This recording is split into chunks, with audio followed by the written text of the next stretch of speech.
you? How could you, Jack? I'm sorry, I couldn't help it. Cut! That was horrible! Who wrote the script? Welcome to the movie show!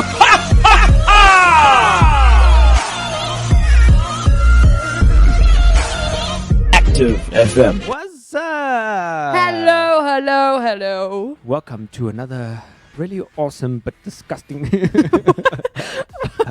I have to elaborate on. No, I have to explain that one, but I can't explain that one. But if you, okay, let's just finish introducing ourselves. My name is Ryan, And my name is Sash. and you are listening to the soothing sounds of Active FM. The movie show, specifically. Yes. And today, we are going to be reviewing the film. A rather you have to describe it first, actually. So it's a rather sticky, but it's a clean, gentle stickiness. It's a clean, fresh. It's a fresh out the pack stickiness. Yep. Movie that will have you on the edge of your lounge seat as you are Sitting in yourself quarantine. at home. Mm-hmm. Yes. And will inspire you to use a British accent after you watch the movie. And may I just say that I rather was on edge of my seat, of my couch. Wow.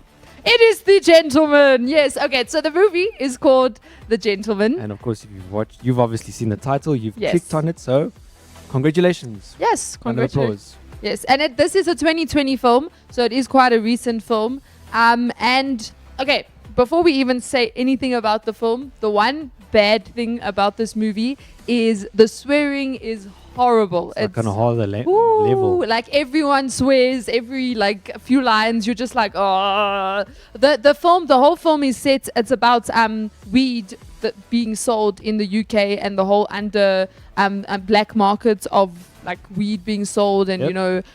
these guys who become extremely rich and influential, but actually all their money comes from selling weed and stuff like that. So with the nature of the film, obviously the language is quite intense. Severe. Yeah. So, but it's disappointing because the movie was really so good, but then the swearing just really puts a, I don't know what the word is, a damper on the whole film. Yeah. Look, sure.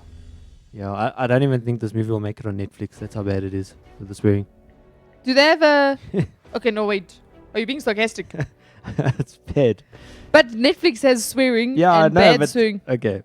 Well, I'm just saying it's so bad. It won't even They make should it there. seriously consider releasing they should do this. They should have an option where you just block out the swearing, right? Yes, they should. Or they should just not swear in the first place. That sounds like a brilliant idea. Right? Because the swearing was unnecessary. Exactly. And Yes. the English language is wide, and there's different words that can Elegant. be used. Beautiful. Exactly. In In fact, it's actually crazy. So I've been watching on YouTube. There's a YouTube channel called Vanity Fair, and what Vanity Fair does is they often will get famous people. Specifically, they often will do things around movies that have just come out, and then they'll either get a director or an actor to speak through a scene from a movie, or they have these types of episodes where they basically get people to come in and then explain slang from wherever they are. So if it's Texan slang, if it's British slang, whatever slang it is, they'll then come in and then explain different words. And there's actually one on Vanity Fair with 3 of the actors that are in this movie, The Gentleman. It's Matthew McConaughey, Hugh Grant, and Charlie Hunnam. Wait, sorry, did you just say McConaughey? Yes. Isn't it McConaughey? So apparently not. I was watching an interview and he was like, and I'm Matthew McConaughey. I was like, oh, okay. With a proper Texan accent.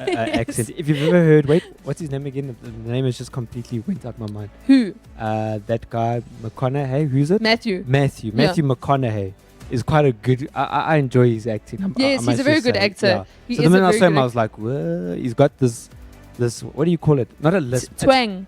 Not a lisp, when he uses the words like S and T. Oh, I know what you're talking about. It's almost, it's like a bit of a whistle. Yes, on the yes, type he of does thing. do that. Yeah, and I enjoy that about him. But so those three actors were basically doing they were speaking through slang. So Hugh Grant did like British, like proper British slang. Matthew McConaughey did Texan slang, and then Charlie Hunnam also did British slang, but he did what's called Geordie, which is, I think, a different type of like this is the crazy part, and this is my point, is that in the English language there's so many different like words, and for different parts of the world there's so many different sayings, and like if they like, do you understand what I'm saying? There's so many different ways to describe what you're trying to say, and it depends on where you are in the world.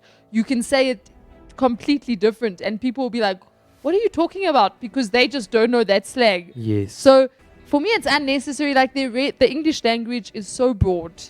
You can find another word. An example. So here in South Africa, and I know that a lot of people they don't understand when we say "I'm coming now."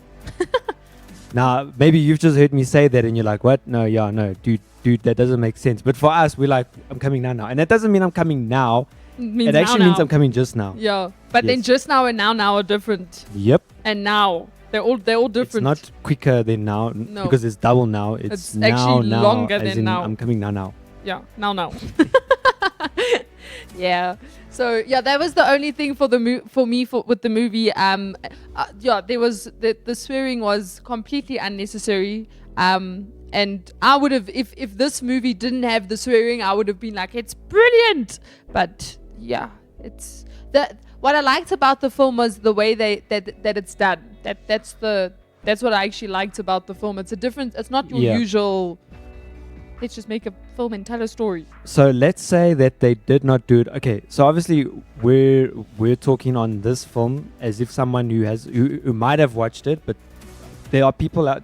So obviously there's someone who would have watched it, and there's someone who hasn't watched it, and they want to know basically, should they go ahead and watch this film? Or there's people out there that are saying, okay, I've watched this, so what else about the film? Yeah. And yeah, look, the swearing is terrible, but if the film was not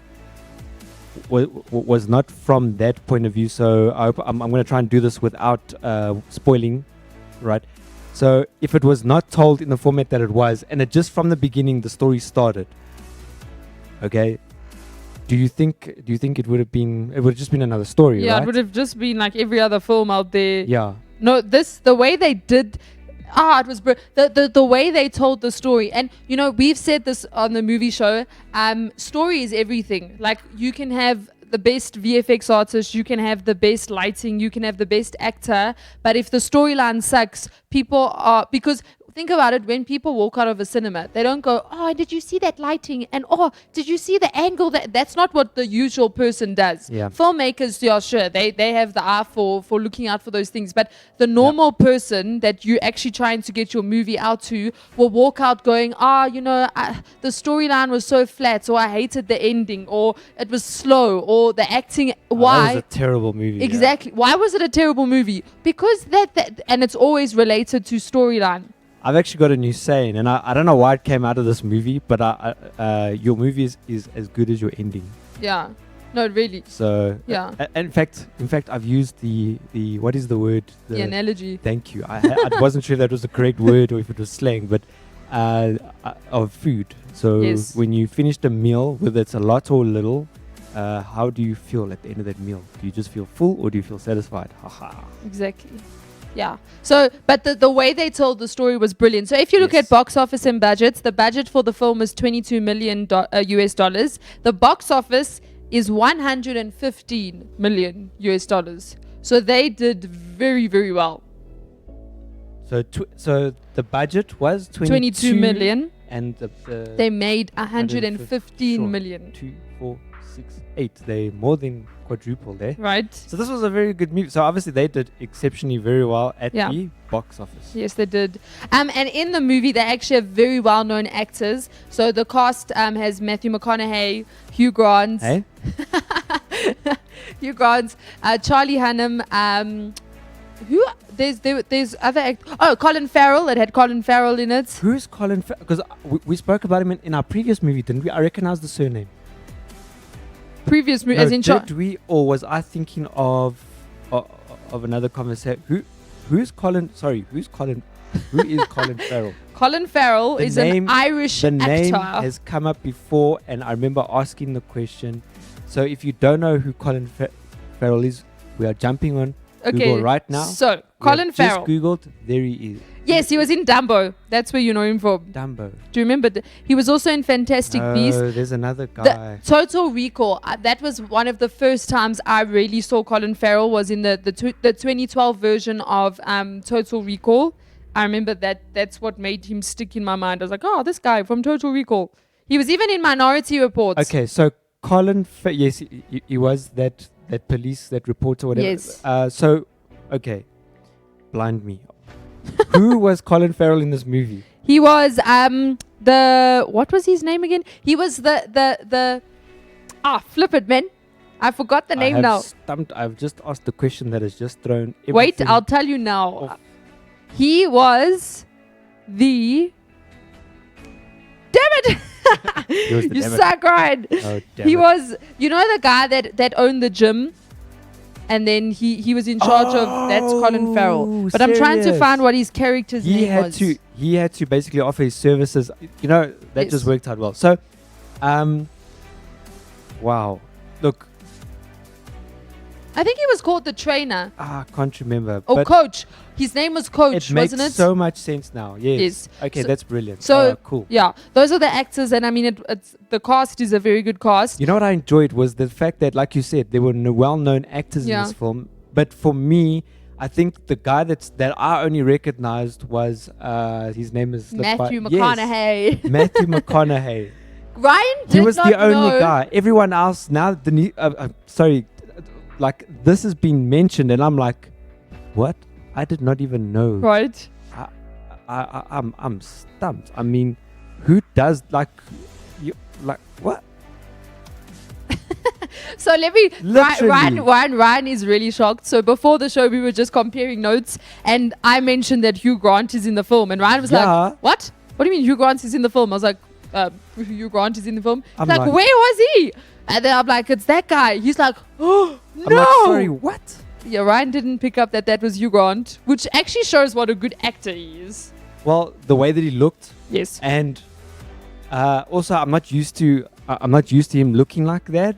Or sounding like that. I know that he has aged a lot though, but like I said, that was brilliant. Right. So I enjoyed that. I think I do enjoy films where you don't really recognize your main actors. So it's like Yeah. new actors, people you don't really recognize that often, someone you're not used to. Because like I said, for me, it puts an expectation on the actor. You Yeah. relate them to someone else. But this was like, besides Matthew McConaughey, I'm going to keep saying it like that. McConaughey. Yeah. And didn't he also remind you of The Tower?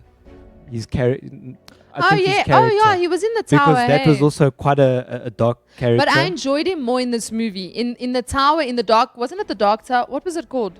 Something like that. The Tower, yeah. He was very. I didn't like him. I didn't. With gunslingers. Yes, because he was the complete antagonist. In this film, he's a drug, like, what's the word? Lord. He's a drug lord. But not as bad as the other characters. No. Like he's spoken of as someone that not to mess with. And so the whole movie you're like waiting for him to be this bad guy. Yeah, he's like the protagonist of all the antagonists. Everyone's saying don't mess with this guy. And then the one scene you're like, oh, is that why you don't mess? And then they go back and like, no, that's not how it happened. You're like, oh. Because like literally the guy, he gets up, he's like, what? You messing with me? And then he like wipes out his two bodyguards, wipes him out, but he does it in a way that's like really bad. And then you're like, oh, so is this who this guy? Now I understand why you don't mess with him. Yeah. And then it went back and it didn't happen. I was like, no. So another person that I want to talk about is the director of the film. So the director of the film is a man named Guy Ritchie. Can I just be honest? Imagine your name's Guy. Like, hey, Guy. Like think okay, I'm just like, that is such an odd name. I think it's because we use the word guy. Oh, it's So that like guy. guys. Hey guys. Hi. It's that guy. Wait, if you say, hey guys, what does that mean for him? Yeah, like it's that guy.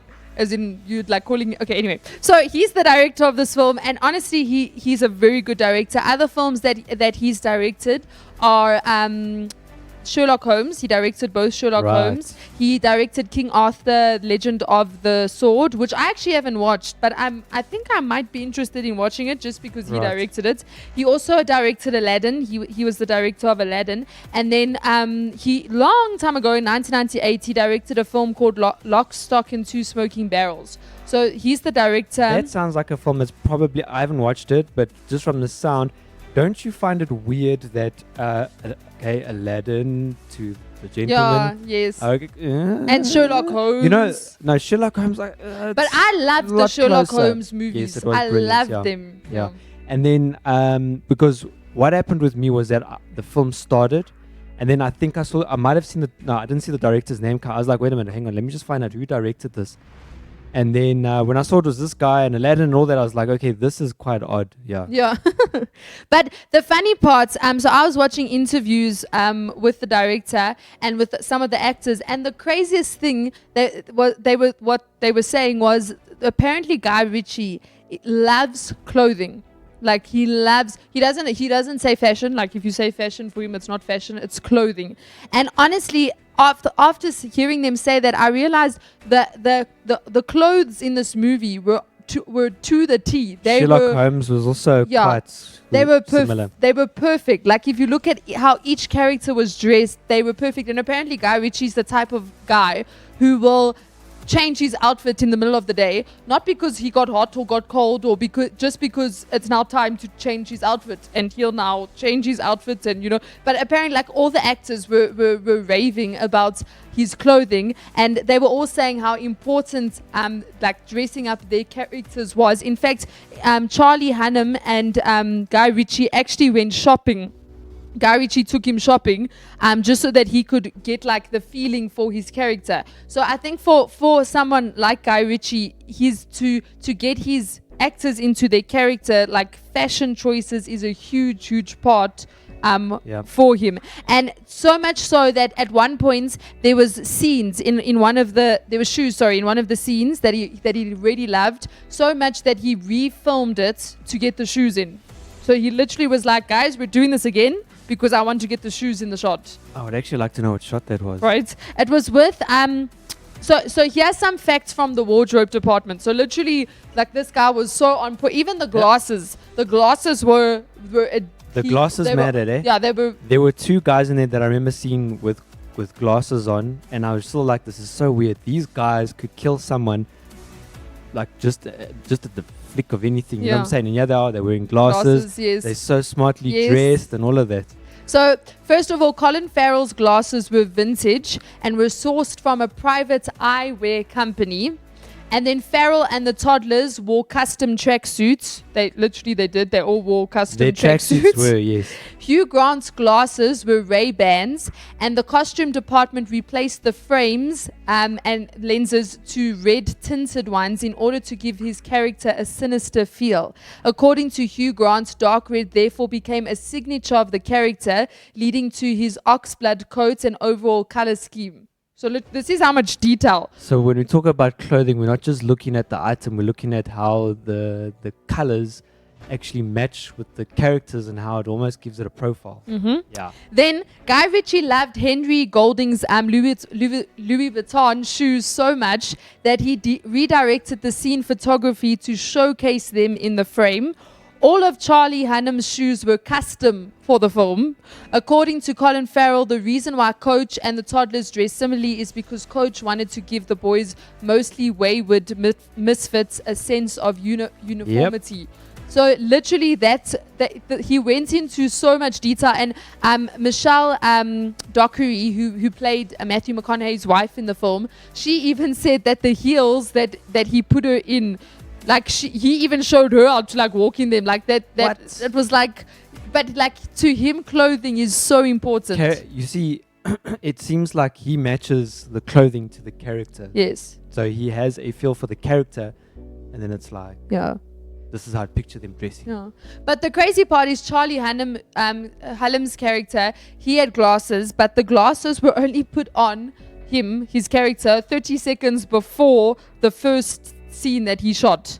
So that wasn't planned. But the reason why Guy Ritchie actually said he wanted his character to, and now he was Matthew McConaughey's bodyguard. So he would like do all of the dirty work for Matthew McConaughey, and like he'd watch his back, and you know, if he was ever in trouble, you know, it was Clean up. yeah. Guy Ritchie said with his character, the reason he gave him glasses was he wanted to almost give him like a smart, like he says he knows it's like stupid, but honestly, when a person wears glasses, they appear smarter than what they are. It's just a fact. Yep. It's like a, what's the word? What's when you unconsciously, it's something in your subconscious that you Right. just think of without even thinking of it. So you assume that naturally this person's smarter. You know that's true because I only picked up that he was basically his bodyguard. I think maybe after a quarter of the movie, you know, Yeah. had gone past. Because I was still there's still the scene that I was talking about just now, where you see Matthew McConaughey's like character wipe out the other guy, which wasn't real, but he's sitting behind him, and I'm like, wait, what is this guy's purpose? And then of course you start seeing him do the dirty work, and now you're like, okay. I really liked his character. Yeah, it I was cool. really enjoyed his Yeah. character. He was like, he was so loyal. Like he was just like, Yeah. you were like, this guy's awesome. Yeah, like I enjoyed Yeah. his character.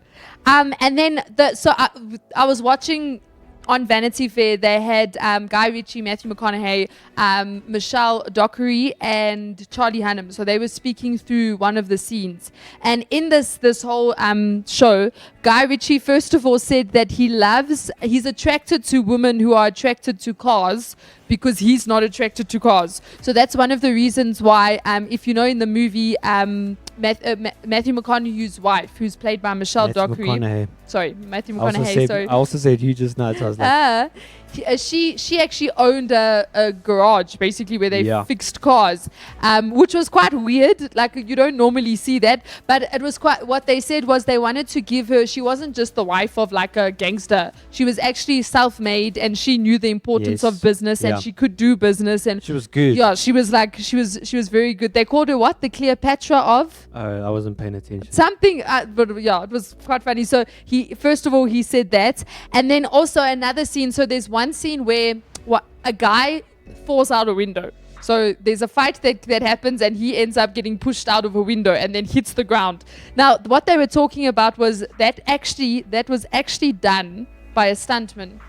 So a stuntman actually fell out of the window. Now Guy Ritchie was saying how incredible stuntmen are, and he said on one of his first films, which is Lock, Stock and Two Smoking Barrels, there was a scene where one of the characters got run over. So what they did was the stuntman came in, and they said the actual punishment that these stuntmen are prepared to go through is crazy. So literally he came in, they did the scene, and next minute he threw himself in front of the car and got ridden over. And then when the scene was done, he got up, limped off, and in came another stuntman to do it again. So these stuntmen actually really do the stunts. They seriously do the stunts. Wow. So they were finished. They were laughing as they were saying it because he was like shocked. But I was like, you're like, what? This person's crazy enough to go, oh yeah, I'll jump out the window. And there's the stuntman like, okay, 3, 2, 1. You fine, right? Yeah, I'm good. And then he like limps off, and then the next stuntman comes in. Well, it must be fun. You know, I'm sure once you've fallen, obviously they've got something at the bottom to catch you. Well, you know, the whole poofy. I hope so. Because if you look at that shot, The car was in the way. if you look at the sequence there's a shot that happens from inside the apartment where you just see him fall out. Yeah. And then, of course, and I think now that I'm thinking about this, how brilliantly it was filmed, you don't see him fall straight after that. It sort of goes, because it's a story being told. Yes. So it goes back now to a different sequence where he's telling him a story about what's happened. Yeah. And he's like, yeah, no, sorry, whatever, there was a body involved. And then it goes and it does the whole thing again because now, you know, it's just the way the whole whole story was told. Oh, it was brilliant. And the sequence of events and all of that, it was just, it was so entertaining. Like I said, I was on the edge of my seat the whole movie. Yeah. I was like constantly, and of course, at one point on watching this movie, because obviously we live our lives, you know, we don't just have so much time to sit and watch movies. So sometimes we have to multitask. And so I found myself with my headphones on, my Mac, of course, and of course it's portable. So there was a time came and I had to do breakfast for my kids and my wife and that. And so I took my Mac to the kitchen. I put it on the counter there. Okay, please, guys, it was safely in a distance away, and it wasn't on the edge or anything. And I just constantly found myself like stopping and Burning the breakfast. I couldn't do it. I just stared at the screen, and I'm like, whoa, So it's really one of those movies. Like it just flies by, and I know it was so good. And the it was way the story humorous. was told, it was humorous. It was funny. For me, I found myself constantly on edge. Yes. And something that I was telling Sash is the thing that makes this movie so brilliant, and what puts you on edge is that because it's almost it's not a gangster movie, it's these sort of rich business dodgy people doing dodgy deals. Yeah. So everyone like disrespects each other, but everyone's dangerous. Yeah. Even if you're a friend, you're dissing the guy in front of you. Although most of it was business deals, right? Most of it was deals or deals partner or something. And so you're just waiting like the way that they're dissing it, you're waiting for someone to shoot the other guy or kick the other guy And or they something don't, like that. And then the conversation goes on like it's net. Like I can't imagine living life where like everyone you talk to, you're getting dissed or you're dissing.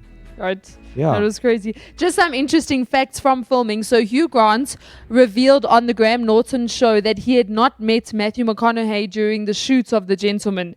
That the first time that they met was on the Graham Norton show. So if you watch the movie, Hugh Grant's character never actually is in a scene with Matthew McConaughey's character. That's true. Yeah. Now that you say that. So they never met. And then Hugh Grant filmed his scenes with Charlie Hunnam in 5 days. That is crazy. Sure. Because he's like basically telling the whole story. That the whole story is told from his point of view. That's right. But all of his scenes were filmed in 5 days, and in those 5 days, he had to deliver over 40 pages of dialogue. In 5 days, Hugh Grant had to deliver over 40 pages of dialogue.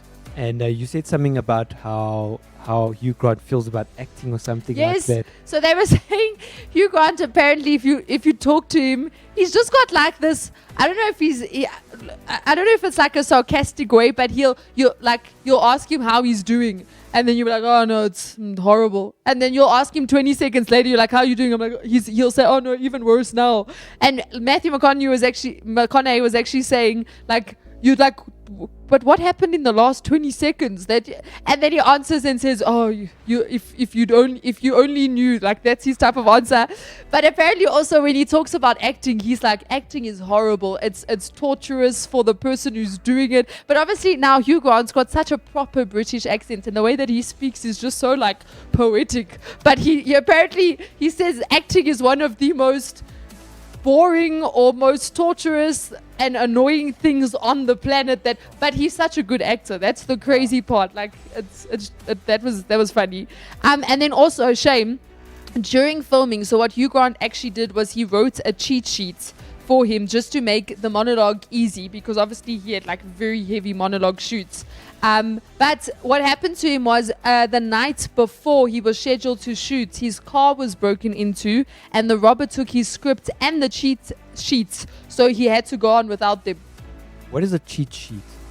Is it certain words that are highlighted or something? Yes, I think just to make it easier for you so that you've got like, so that you almost... Because shame, think about it. He literally narrated the whole movie, It was like an acted out narration.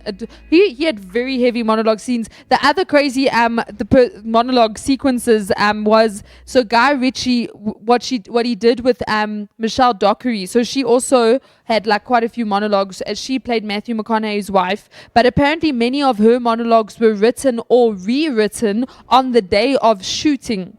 And she had mere hours to memorize changes before shooting. And Matthew was actually saying in the interview that she would literally get like a page where all her lines completely changed. So what she had learned were all different. And then she would just walk off with the paper and just start memorizing the lines. And he said in between takes, when you'd look at her, she'd just be looking at the floor and you just see her mouth moving as she's now like trying to go over all the lines and get the lines in her head. But even like there was one sequence where she said with 6 baby bullets. And apparently her and Guy Ritchie sat for quite a while just trying to find the right phrase to say. They were like a family of bullets. The paperweight. Yes, the paperweight. And you know that paperweight, it's a gun. But that was 24 carats of gold. It was actually made and it was 24 carats of gold. Wow. Right? Okay, cool. That's crazy, right? So yeah, another working title for the film was Tough Guys Tough guys. instead of The Gentleman. But I think I like The Gentleman. I like The Gentleman. Yeah. I think it hits the nail right on the head Yeah. with 24 carats of gold. Yes, 24 carats of gold. Another thing Guy Ritchie actually said in the interviews was whenever he chooses an actor, he always chooses it based on who he's going to get along with while shooting. Oh, really, eh? So he's like, and then Matthew McConaughey said to him, but what if the person really can't act? And he goes, well, it's all about the experience, so I'll still choose them. But if you look with the type of actors he chooses, so he's done a lot of films with Charlie Hunnam. Charlie Hunnam was also in King Arthur, so he's done a lot of films with him.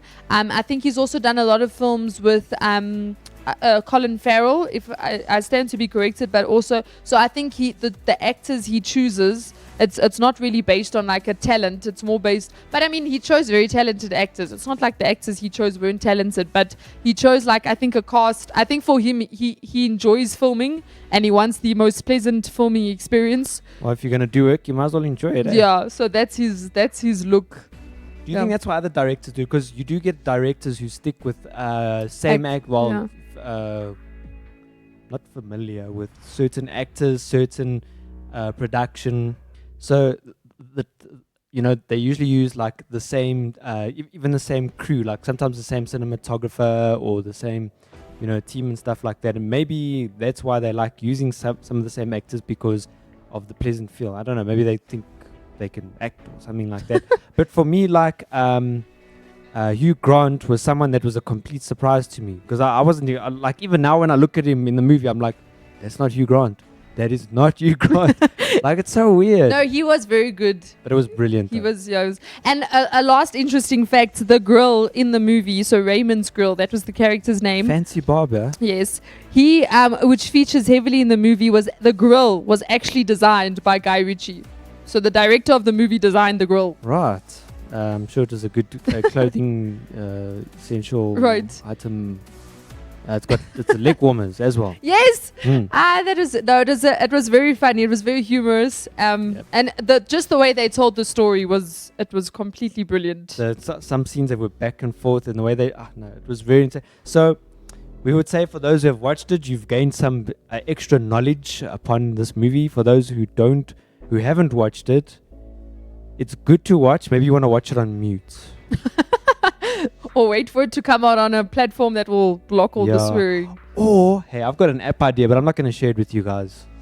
I'll tell you guys when I've invented it. But imagine you can block it. You just run them. You're just giving us that. I know, but it's no point. But that's a nice idea. I like that idea, right? I run a movie through an app. And then it blocks out the already we've got swearing. speech recognition, which works exceptionally very well. So we might as well just create an app.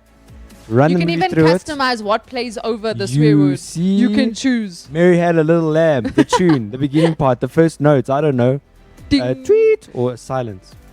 Yes. So I think the silence one is nice. But then remember, if it silences, it's going to silence the sound effects and everything. Well, I suppose it does that already. Okay. Yeah. So there's an idea for any app creator out there. I will use your app. In fact, I am willing to buy it. Sure. Not a lot of money. Obviously a good, reasonable amount. Yes. So this has brought us to the end of our show, and if you have listened to our previous show, we gave a challenge called the Movie Show Poster Challenge, where you basically get a movie poster and you recreate it, and then you post it on social media platforms and tag Active FM in it so that we can see, and we will be announcing the winner on the show. So go ahead and do your thing and win. Be creative. Yes, be creative. Yeah, we should do one, Ryan. Just choose a movie. Maybe we should recreate The Gentleman. Just get a whole bunch of people in suits. You see? See? In fact, I'm sure I can find a photo somewhere. Wow. Yeah. So that is the movie show. And on social media, you can find us on Instagram, Facebook, Twitter, TikTok. I think I've mentioned all the social media platforms. YouTube, yes, you can find us on YouTube, but on YouTube, so on the other platforms, we are Active FM. On YouTube, you can go search Active TV, and on the movie show playlist, you'll then see we do the movie show. Yes, the movie show. And of course, let's give them a heads up. So we haven't done a movie on the YouTube. I don't even know what to call it. You know that? A show. It's like the movie show, but we've already got the movie show podcast. So how do we how do we identify it by the YouTube? And I know, like, in some of my WhatsApp to Sashi, I'm like, the movie YouTube show. I don't know if she's seen it, but The show. yeah, but The showing show. Ha! the showing show. You see, yeah, The show that shows. movie show Yes, the movie show that shows. that shows. So we haven't done one in like months, I think, to be Yeah, honest we with haven't. you. But they are go check them out, guys. They are still Yes. extremely relevant. And so we have recorded our first one again. In quarantine. Yes. Yes. So there'll be fresh ones right there. Yeah. And And this- I think we should do eight facts on the gentleman. Boom. So that will be our next one. Yes. So we've got 8 facts on Aladdin. We did 8 facts on Shazam. We did. In fact, we're going to be generous. We're going to give you 9 but we'll still call it 8 facts. And then Yes. we'll put bonus plus 1. plus 1. No jokes. I went and I bought coffee. Now, does this make sense to you? You get the jar with the coffee in it, and it's a price. And then you get the refill, and the refill is the same price as the one with the jar in it. No, that doesn't make any So sense. I see that they did another one, the refill, and they say plus 50 grams. Same price as the one of the jar. That makes more sense. But you get 50 grand. You get the 50 okay, yeah, grams that's extra. fine. Yeah, that's stupid if it's the same price. Boom. Because isn't glass more expensive than And the plastic? glass you can use afterwards. You see? Or something. Yeah. Like Anyway, like a that big, was a big cup of coffee. Ryan makes his coffee in jars. You should start doing That's that. one big cup of coffee right there. You have to drink it with 2 hands like this. Yeah. And then we are also on Google Podcasts, Apple Podcasts, That's and right. Spotify. And our website is. www. How can you start it with Ryan? I was thinking something there. Are they going to type A H? HTTP. www. So www. Wide World Web dot. World Wide Web. Yes. You said wide Wide web. World. Well, it's GW. So either way you put So it, yeah. it's still W. Wide Wide World. Dot. Dot activefm.co. .za. Yes. That's absolutely right. And something I found on Google Podcast, in case those guys don't know, that you can get your podcast to download automatically for you. So in other words, at any point when you're like, oh, I want to listen to a podcast, I don't have internet, there is the feature in there under That's your nice. settings, just like the Apple Podcasts one as well.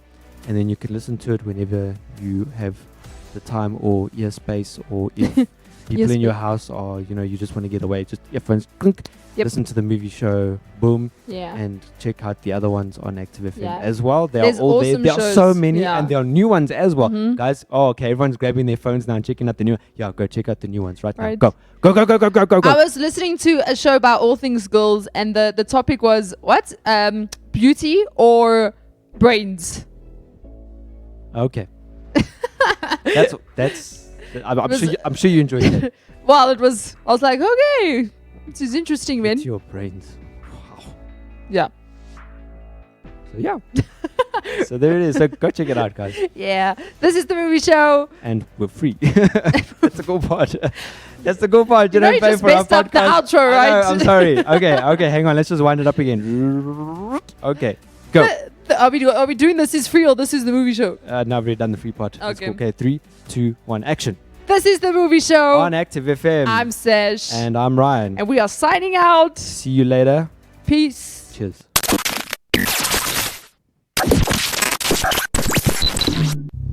Live right here on Active FM, we bring to you the Active Worship Inception album. The joy of the Lord is my strength. I rejoice at your word, unfading. I've been set free instantaneously. I find myself in the presence of the cross. Let my life be defined by your endless victory. You can stream the album on Spotify and Apple iTunes. If you're interested in downloading the album, well, contact us for more info.